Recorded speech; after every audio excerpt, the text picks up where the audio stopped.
Okay, so we've got Stephanie on here. We've got Cindy. We've got Bromo. I'm not sure who Bromo is. So you can either talk or... That's Brian. Brian, hey! So Brian is actually the owner of Now Cairo, where I work. He is wonderful, so we're really happy to have him on today. Oh, and we're even happier to have Roxanne, who is so amazing, and we're so grateful to all of you for jumping on today and having your life inspired by this awesome young lady. We're grateful to have her part of our team. So thank you all. I'll see why I work there, because they make me feel really good about myself. And then we've got Cindy on. So really, really excited to have you here, Cindy. Was hoping you'd have a chance to get on. She's one of our other participants, Brittany's mother-in-law. So this should be a good kind of platform today. So every time I've done this, it's been a different group of people. So Kimberly's been on before, but really it's kind of a free-flowing forum for this webinar. So it's allowing you guys to just have the opportunity to ask questions, anything that's been on your mind, and be able to learn from each other. So definitely, if someone's talking and you have a thought, you can chat in, or you can, if you have a question, then we can just unmute you and we can talk it through. So Kimberly was just on, and she is in the middle of her 21-day purification program right now. Was talking about some of the challenges she's been experiencing, has been adjusting it slightly so that it works for her, which is totally normal and totally fine. My biggest concern always is that you are as successful as possible wherever you're at, and not feeling discouraged and not feeling like it's just impossible. So really grateful for her strength and courage and being willing to share her journey. Any questions that anyone came with today that they were definitely wanting to talk about? I have a question more about just like when I joined, I didn't realize I got this through Facebook and it just said register. So I joined a few days late and I didn't realize. Hi. Oh, are you saying hi? Hey guys. That it was kind of like the program, the purification program. So I just came in and I've just been loving the recipes and trying new things and learning so much, a lot of stuff that I didn't know and getting new ideas. And then sharing that with my family, and my sister-in-law has been asking for the emails, and I was like, I should probably get her to somehow register so she can just get the information, but I don't know how to do that. Yeah, absolutely. So I'll find the link. Let me just grab that really quick. So one of the easiest ways to get into the registration is if you just go to nowcairo.com. Their website actually has a pop-up this month, so if you just hang out for a couple seconds, it has this pop-up that comes up, and it will just pop up and says join our Purification Journey support group. And so you'll just click there, and then it will bring up this screen where you can just go ahead and click and register. But I'll grab this registration link really quick here too, so that we can just throw that in. Yeah, all of a sudden, as I've been just watching the videos and learning and sharing it, I just thinking I should probably just have her register. But then she'll kind of be like me jumping in the middle of it, which I think is still super valuable. I think I didn't quite understand when I registered the platform, but I still am finding lots of value and loving what I'm learning. Well, thank you so much, Stephanie, for sharing that. And I'm actually looking into, because this all started, I think I'd mentioned this at one point, but this all started because I had done this 30-day yoga journey in January and was like, this is such a cool experience. I would love to give our patients something similar to this as well. And so in doing that, I really started to realize that they have a cool way that you can sign up at any time and just kind of start those emails. So I'm going to look into creating something like that where anyone could register anytime, and it just kind of will automatically send those emails in a row, so that if you miss some of those, you could go back and be able to get some of those as well. So I'll keep looking at that, so that if someone did learn about it at this point, that we can just go back and they can still have all of those. It's been a journey for me as well. So thanks for sharing that, Stephanie. Any other questions? I'm going to put Cindy on the spot. Brittany had mentioned to me, which I think is a really, really excellent question and topic to talk about. She had mentioned that there had been some concerns arising around encouraging brain health and preventing Alzheimer's and preventing memory loss and different things like that. And I think that that's a really good thing to touch on because it impacts everyone. And one of the big things that impacts that is our gallbladders. And a lot of people have their gallbladders removed. A lot of them are kind of taught when they have their gallbladders removed that it's kind of no big deal, or they don't learn much about the health of their gallbladder and the way that that impacts our bodies. So your gallbladder is one of the areas that is most impacted by doing a purification program and by eating healthy. And so as a general rule of thumb, your gallbladder should be about the consistency of water. So it has your bile in it. Let's back up a little bit so you guys can understand just how the biology works slightly. So your food comes into your stomach, churns in your stomach acid, and it's at a really, really dense acidity. And so we keep it at a really low acidity so that we can break down our food and we can prevent any bacteria, viruses, parasites, anything like that from thriving. So then when it leaves our stomach, it goes into our duodenum, and at that point, we release bile out of our gallbladder to be able to increase the alkalinity, but also our bile is what breaks down our fats and lubricates our digestive tract. And so when our gallbladder is not working right, we don't release that bile properly. And so usually that bile should be about the consistency of water, but when we are not taking care of our bodies as well as we should, and really just everyday life, that gallbladder bile starts to get more like the consistency of peanut butter. And the thicker it gets, that's when you start getting gallstones, and that's when it starts not working as well. And so then the cascading effect is that you don't break down your fats properly, and you also lose your lubricating capacities.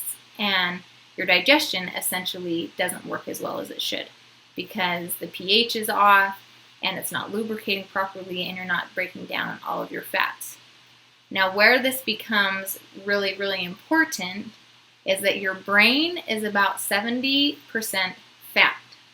So if you aren't getting in healthy fats and you're not breaking down your fats properly, then all of a sudden you're going to slowly start starving your brain. And that's where memory loss starts to come in. That's where Alzheimer starts to come in. That's where forgetting things starts to come in, or not being able to recall things properly. And there's a couple things that we can look at with the brain, but this fat component's huge because that's your main nutritional element that feeds your brain. And so when we're looking at healthy fats, we're looking at things like coconut oil, olive oil, good clean butter. And so especially when we're looking at fats, there's really unhealthy fats that are very unhelpful and really healthy fats that are critically important to your health. So this is one area that you want to pay a little better attention to in the quality that you're using. So especially when it comes to butter, you want to try to get an organic or a grass-fed butter because that's going to make sure that you're not getting all the poor toxins in the butter with the nutrition, but you're getting the toxins removed and then getting the added benefits that come along with that. And so, olive oil, coconut oil, butter, nuts and seeds, avocados, and then any animal fat type protein fats also. And that's going to be another area that it's going to be a lot of importance on how clean the fat is in your meat, or if you're doing a bone broth or different things like that, because that animal is going to hold all of those toxins from whatever it was fed. So the more conventional or the poorer quality your meat is, then the more you're going to have that competing effect of the toxic burden. And so the two areas that it's probably most important to really look at the quality of what you're bringing in is the quality of your fats and the quality of your meat, because there's so many cascading elements that come into it. So that's kind of the first part of really supporting brain health and really ultimately every cell in your body, because every single cell in your body needs cholesterol. And so it all needs those healthy fats. And so there's a lot of breakdowns that start happening when we don't have that. So we get in the healthy fats, then we've got to make sure your gallbladder is working properly. That's where doing some sort of purification or detox can be really, really helpful. Ideally, you want to look at doing something like that once a year, because just routinely going through life is going to be hard on your system. And I think it's easier when we look at it from a different perspective. So kind of looking at it like changing your oil. We know every 3 to 4 months you've got to get an oil change, but sometimes we don't reflect that back to ourselves. And so our liver, our gallbladder, our kidneys, all of those things build up this burden in the system. So if we're not doing something to cleanse and clear that out, it's going to just gradually break down the way that your car would. And so helping those things to purify. Your big, big help for your gallbladder is going to be beets. So beets are one of the most important foods for helping support your gallbladder, aside from doing any sort of cleansing support. Beets help thin the bile back out, and they help move it through. Beets aren't always someone's favorite food to eat. I'm going to be doing a video hopefully this week on a yummy way to make beets, where you can lightly steam them and then put a little olive oil and rosemary and salt on them, and they actually are so yummy. But beets are really, really helpful. If you're not up for doing beets, then there's also a supplement that Standard Process offers that's all it is beet roots and beet greens. I've also done a video on the green cubes, and so when you buy beets, if you chop off the greens, you can absolutely add those into your green cube mix, and that's another way to get in those beet greens, because they're a little bit of a denser green, so sometimes a little bit harder to eat in that way. But mixing them into your green cubes is an awesome way to get those in. And then the next part about brain health is looking at your B vitamins. B vitamins, hands down, is probably one of the largest deficiencies that I see in clinic, and it has such a huge impact on the way that the body functions. Let's see if we can hurry and pull up our B vitamin sheet here. So this is really, really common. Your most common symptoms of B vitamin deficiency are going to be indigestion, weakness and fatigue, dizziness, forgetfulness, uneasiness, rage, anxiety, irregular heartbeat. If you even feel your heart, that's not ideal. Depression, mental confusion, insomnia, cravings for sweet, and a tendency to cry for no reason. So those are super, super common symptoms of B vitamin deficiency. On average, I will have nearly every patient have almost 75% of those symptoms show up. And why this is so important is you look over here on this list to the left, and all of these areas are impacted just by B vitamins. General health, heart health, mental health, digestive health, neurological health, sleep, skin, hormones. So, I mean, they have such a huge impact on the body. And so oftentimes just looking at a really good B vitamin complex can make a huge difference in your brain health, but kind of your overall health. And so the big food places that you're going to get that in are going to be meat, which makes it really challenging, especially if you're a vegetarian or a vegan. That is one of the biggest areas that I see a breakdown in blood work and with health concerns with vegetarians and vegans, is that the B vitamins drastically decline and they have such a huge impact on the body. So if you are vegetarian or vegan, then you definitely want to consider supplementing, because that's going to be a big area of concern there. And then things like nutritional yeast. That's a fun one to start experimenting and adding into the diet. It's a flake, and it has kind of the taste of cheese.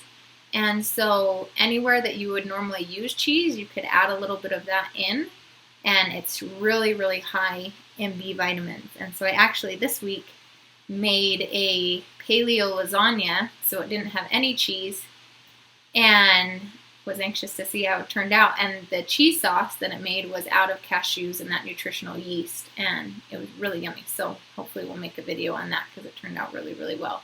So nutritional yeast is really high in B vitamins.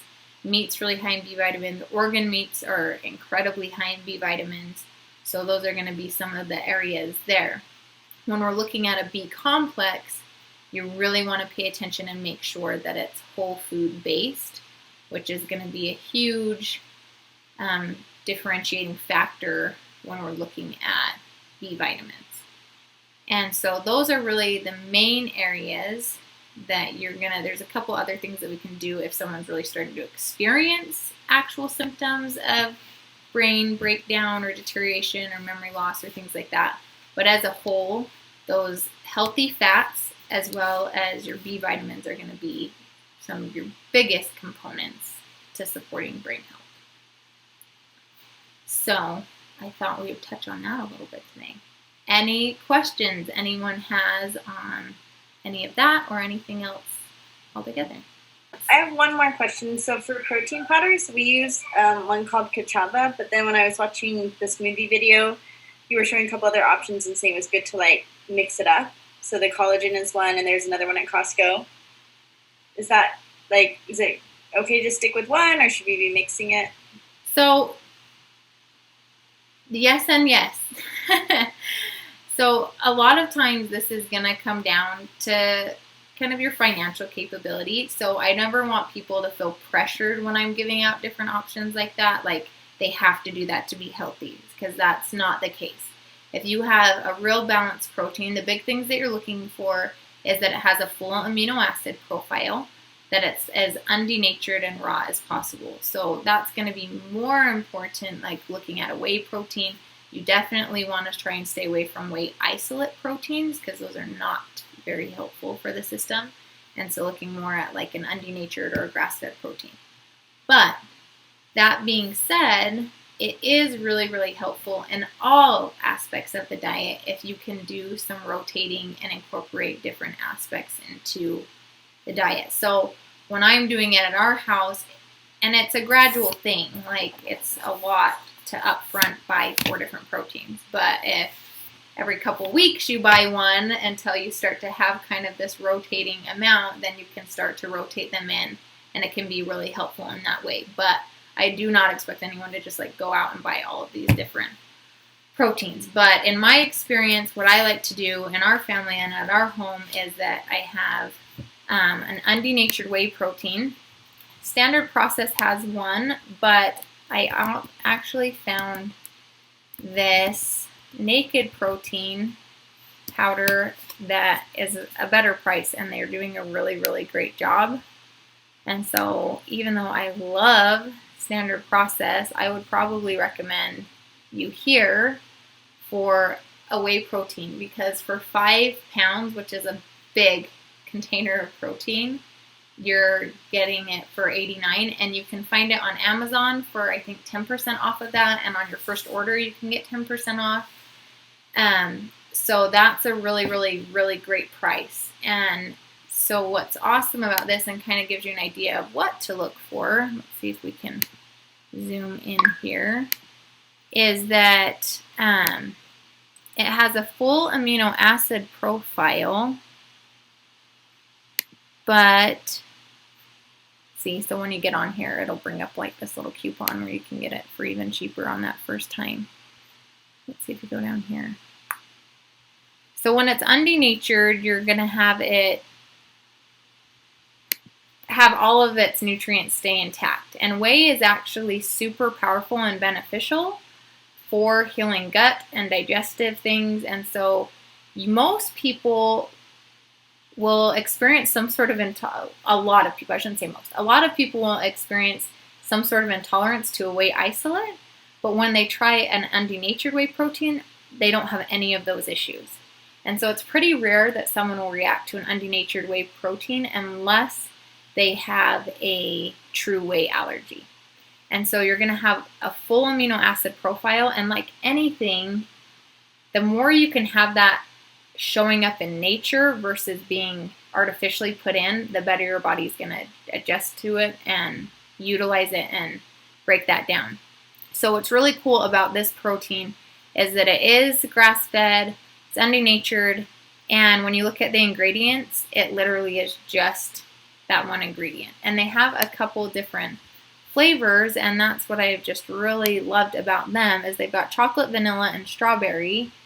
But even on the strawberry, if you go down to our nutritional facts, it just keeps flying away from me, but it only has 3 ingredients, and it is the grass-fed whey protein, organic coconut sugar, which ultimately is probably one of the best types of sugars you could get because coconut sugar has a lot more of a nutrient profile than regular sugar does, and then it literally is dried strawberries. And so it's definitely one of the cleanest, especially if you're looking at the flavored ones. The chocolate's the same way, where it's cocoa powder and the coconut sugar. So they're who I would say is probably your best bang for your buck and the cleanest I've been able to find based around that for getting an undenatured, grass-fed, clean whey protein. As far as the other ones, usually I will do an undenatured protein, then I will do a vegetarian protein just because you're going to get a completely different makeup versus something coming from an animal protein than something coming from a plant-based protein.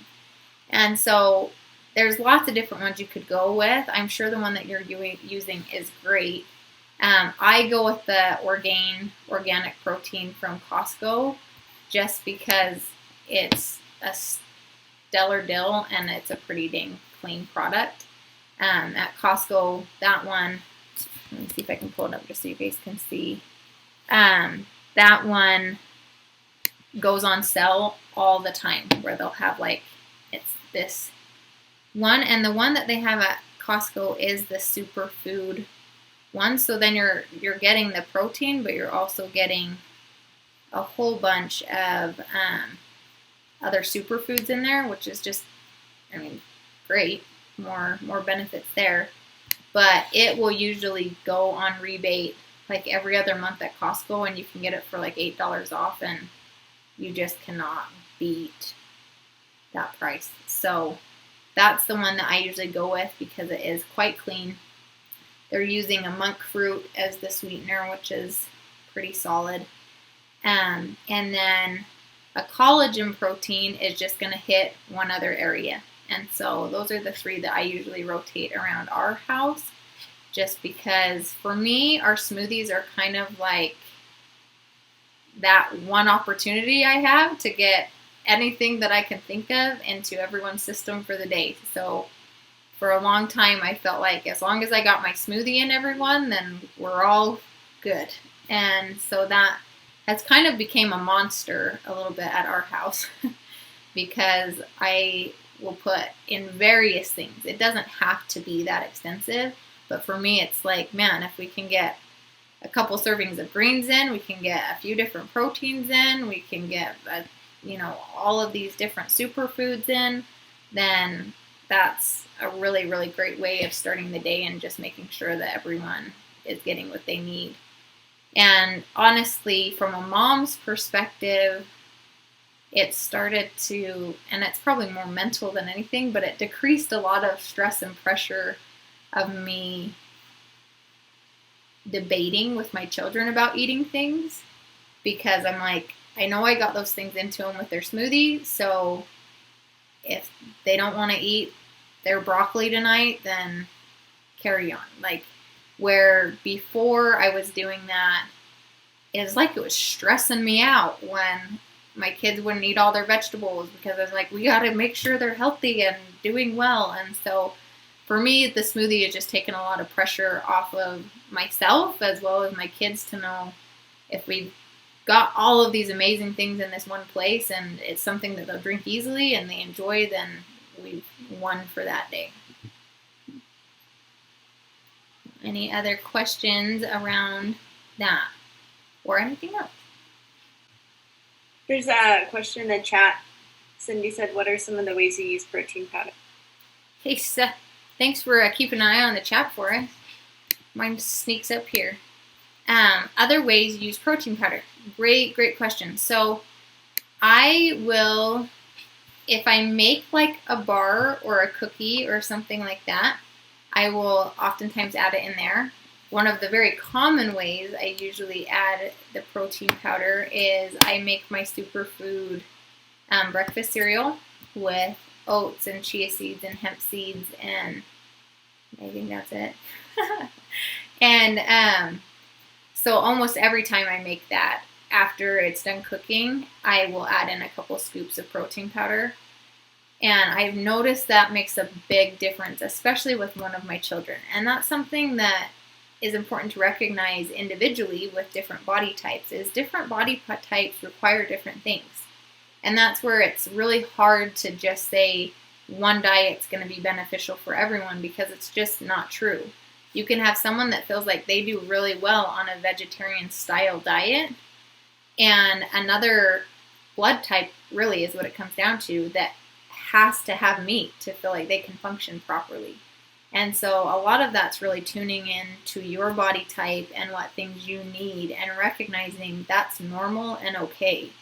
And I think sometimes it puts a lot of stress on people to feel like they need to eat a certain way when that's really not what feels best for their body type. And so one of my children particularly is very, very high energy, and absolutely meat and animal products and proteins ground him down, and like he's like a different kid after he eats those types of things. So for me, I've learned that, and I know it's way more helpful for me to add some of the whey protein or the collagen protein into something like oatmeal or something like that to increase the protein benefit, but also for his body type, it's very grounding for him. And so that just kind of stabilizes energy, helps him focus. And so that's one way that I will use that as well. Depending on the flavor, like a lot of times, like the collagen powder and stuff, it's very, very unflavored. So you can add it into things like soups to increase that. Even if you're making like a cream soup, like a tomato or a butternut squash soup, absolutely you can experiment with adding some of those protein powders in there as well. And that's just going to increase the protein, make those things feel a little more filling, but you usually won't taste them. And so those are some other different ways that you can be using that. Embarrassingly enough, at our house, I have that naked protein in all 4 flavors. That's like 20 pounds of protein. But I use them all in different ways. So the unflavored one is great for things like that. And you can use even if you're doing something like you're having a splurge night, which you all should, right? Like no one should have to be perfectly clean diet all the time. And you're making some brownies or something like that, you could add in the chocolate protein powder to increase some of the health benefits there. So it's really just kind of getting creative and realizing that you can put a healthy spin on different things, or increase how full you're feeling, or how long it sustains you by doing little things like that. It's a great question. Any other questions?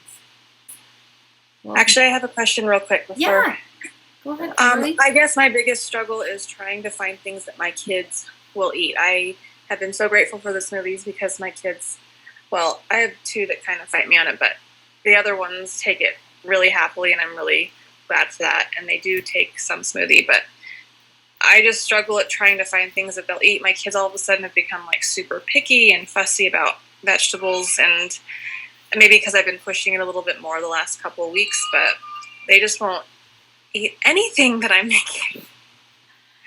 Okay, so this is hard, and I hear this all the time, and even now, my kids still will complain. So I'm going to give you my most honest, genuine answer. You might not even like it, but I will tell you what I've experienced in my own home with my 3 kids.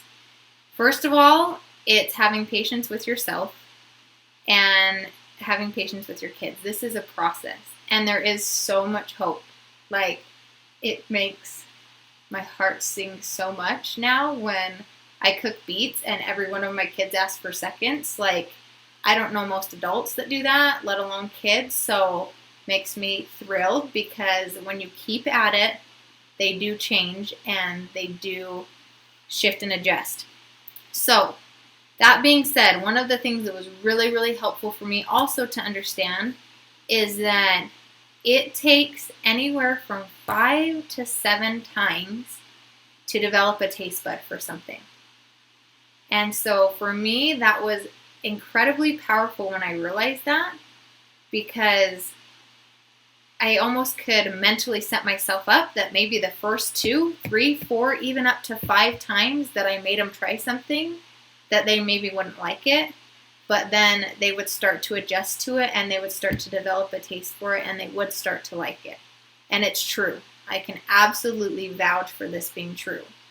But it also helped me to develop kind of that internal patience as we were developing that with each of my children, to go, okay, you know, we knew that they probably weren't going to like it the first couple times, but we're going to keep at it because it means enough to me to keep doing this. And once they do start to develop that acquired taste for it, it's like magic. You feel like so much joy inside when your kids are eating healthy vegetables.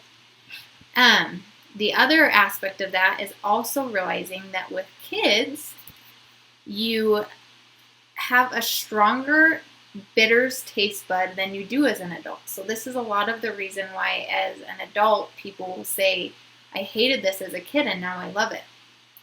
And that's biologically coded into children to help keep them safe so that they don't eat things that are poisonous to them. And so you're also trying to overcome this as you're integrating and incorporating these vegetables into their diet. And so for me, it was really helpful just hearing those two things, because then it like gave me some space of not feeling like what's wrong with me or why is this not working or any of that, to realize, okay, this is going to be a process of working it into them. So smoothies absolutely are the first basic, easiest place to start. Then if your kids like eggs, that was the next easiest place for me to start, is to start to incorporate some vegetables into eggs.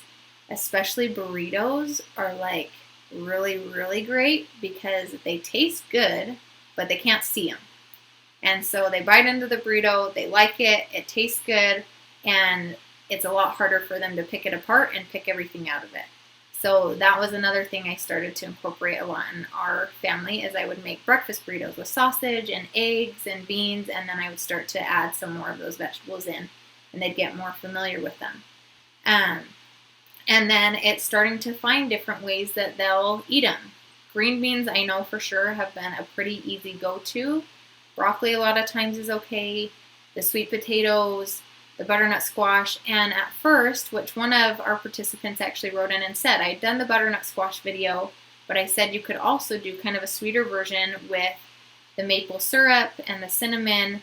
And so she started there instead of doing the savory side, and her kids loved it and were all asking for seconds.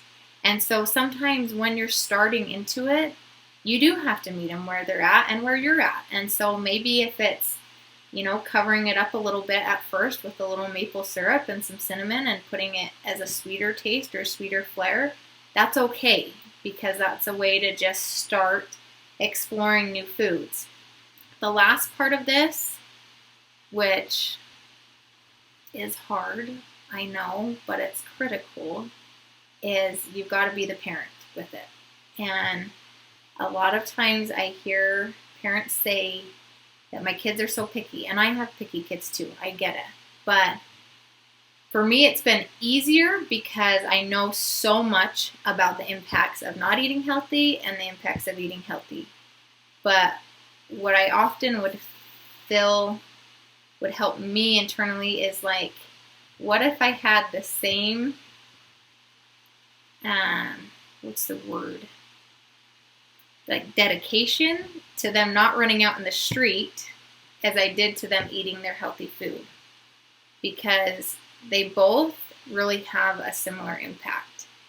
Is that you don't not let them run into the street because you know it's not safe.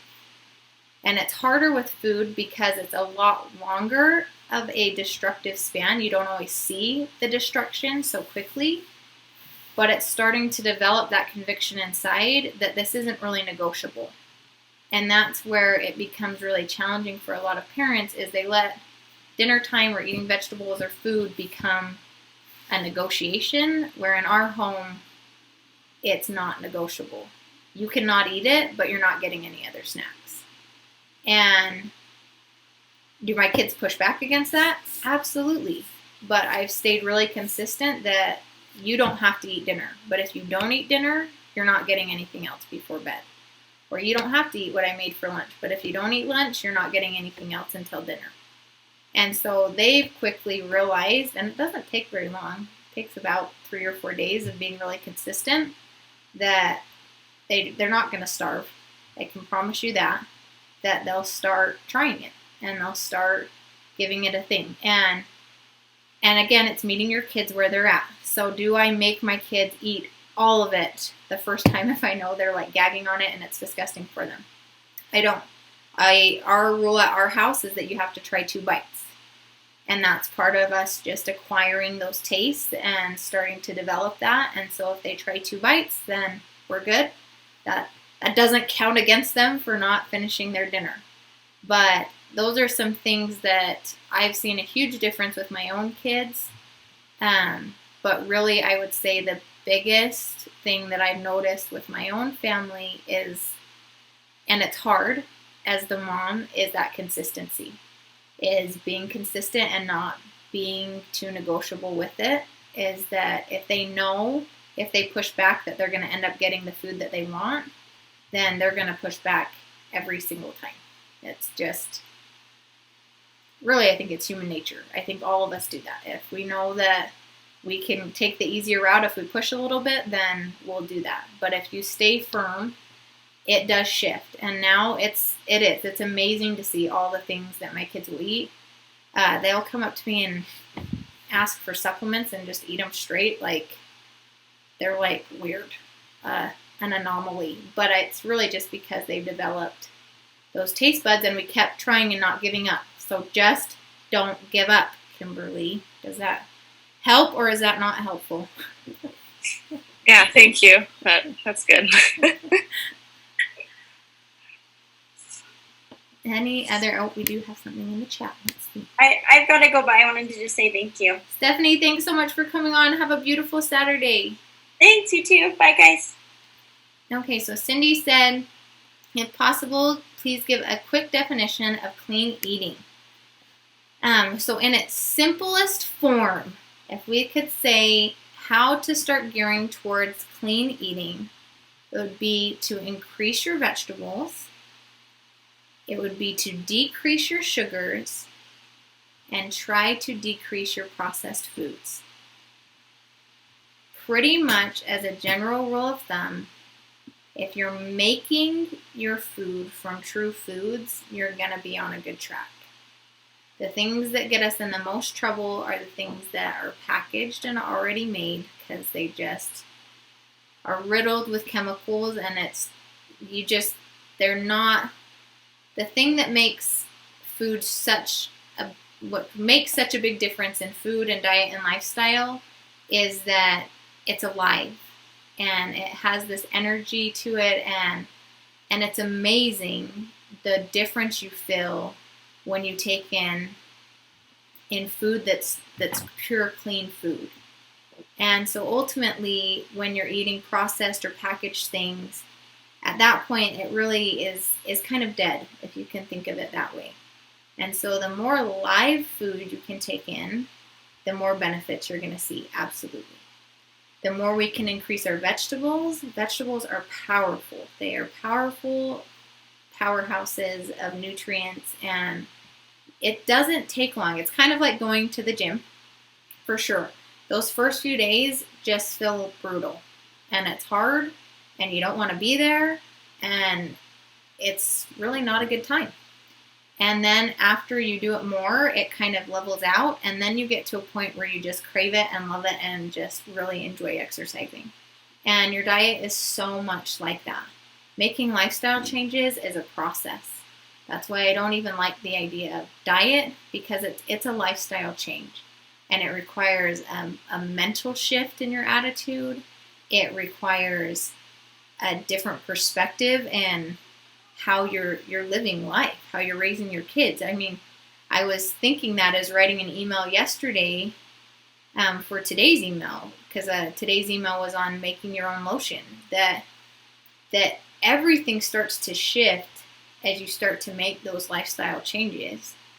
And so it's being patient with yourself and just realizing that as you increase your vegetables, decrease your processed foods, and decrease your sugar, like, you're going to be moving on the right track. And sometimes I think people get so caught up on how many carbs or how many calories or what to do that it just becomes overwhelming and scary, and you don't want to do it anymore.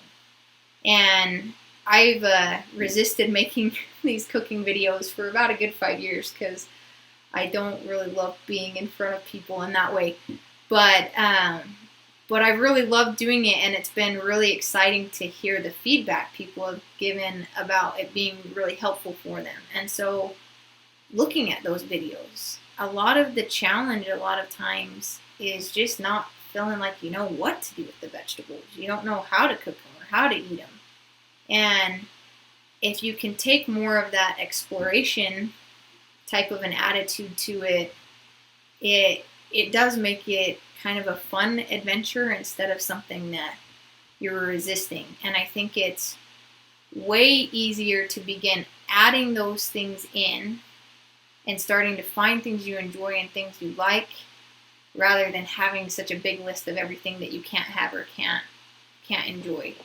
So my mentality is a lot more try to increase your vegetables, increase your whole foods, and just start to watch some of the other stuff fall off, instead of feeling so much pressure that you've got to get rid of everything right now. And drink a lot of water.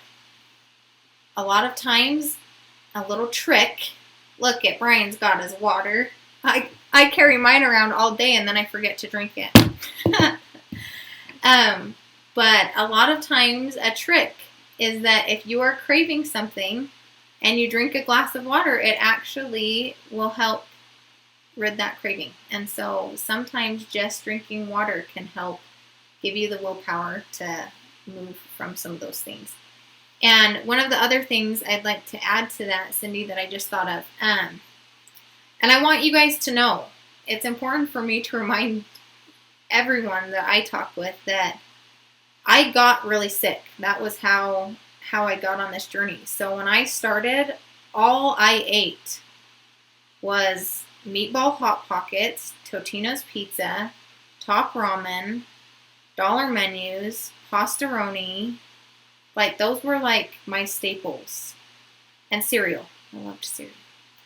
And so I do get how challenging it can feel to start to transition. And one of the things that helped me so much when I first started was I would Google, every time I'd go to make something, a healthier version of this. So like one of my favorites is beef stroganoff. So I put in a healthier version of beef stroganoff. And just really gradually I started to learn about these healthier alternatives, or the healthier ingredients, or these ways that I could make things that weren't so processed, or the ways I could use ingredients I hadn't even heard of before and start to learn how to incorporate those things in. And that made it a lot more feasible than feeling like I just had to leave everything behind.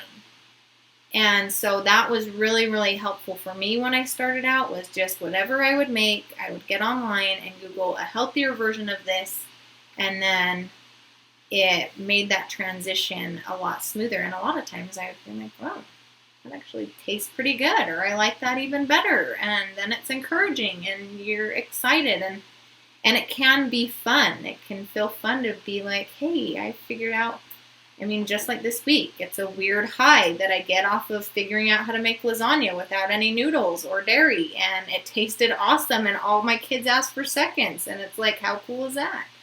And so just, I think coming at it from more of a learning and a discovery rather than this thing we have to do that's drudgery because we don't want to feel crappy anymore. And I think just that perspective shift can make it a whole different journey for us. Any other questions, thoughts, feelings, high fives? All right, well, I think we got one more thing come up here. Let's see. Awesome. Okay, you're so welcome. It is my pleasure.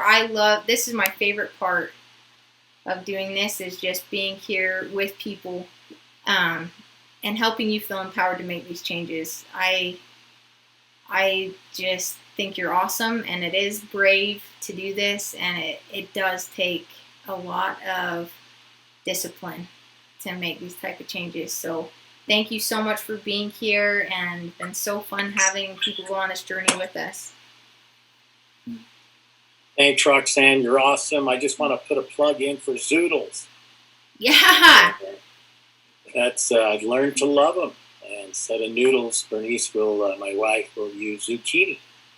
And she made an amazing sausage, something with some a really low sugar content, marinara sauce yesterday, and it was a bit of heaven. And so if you've not taken the jump from pasta to zoodles, I recommend it. And she does it in different ways. She put it on a carrot peeler, and you get those slices that are like, that thick. I don't know if I'm doing a good job, or that window behind me is blocking it out, but as well as just noodles. And it's delicious. So it's made a big diff in feeling like you haven't just ate a giant gut bomb, when you don't have the pasta and you have the zucchini instead. So anyhow, yeah, thanks so much, Roxanne. Appreciate your ability to help us all learn new ways to be healthier. So.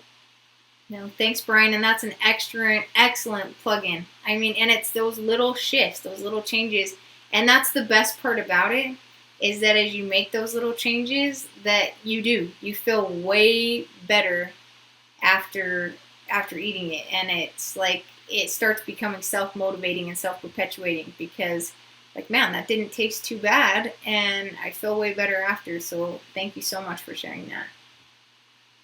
All right, you guys, you have a wonderful rest of your weekend. Thanks for being here, and we will talk with you guys for, I think it's our last webinar check-in next Saturday. Double check. Yeah, so hopefully we'll see some of you back here with any questions you've discovered over the week, and have a wonderful week.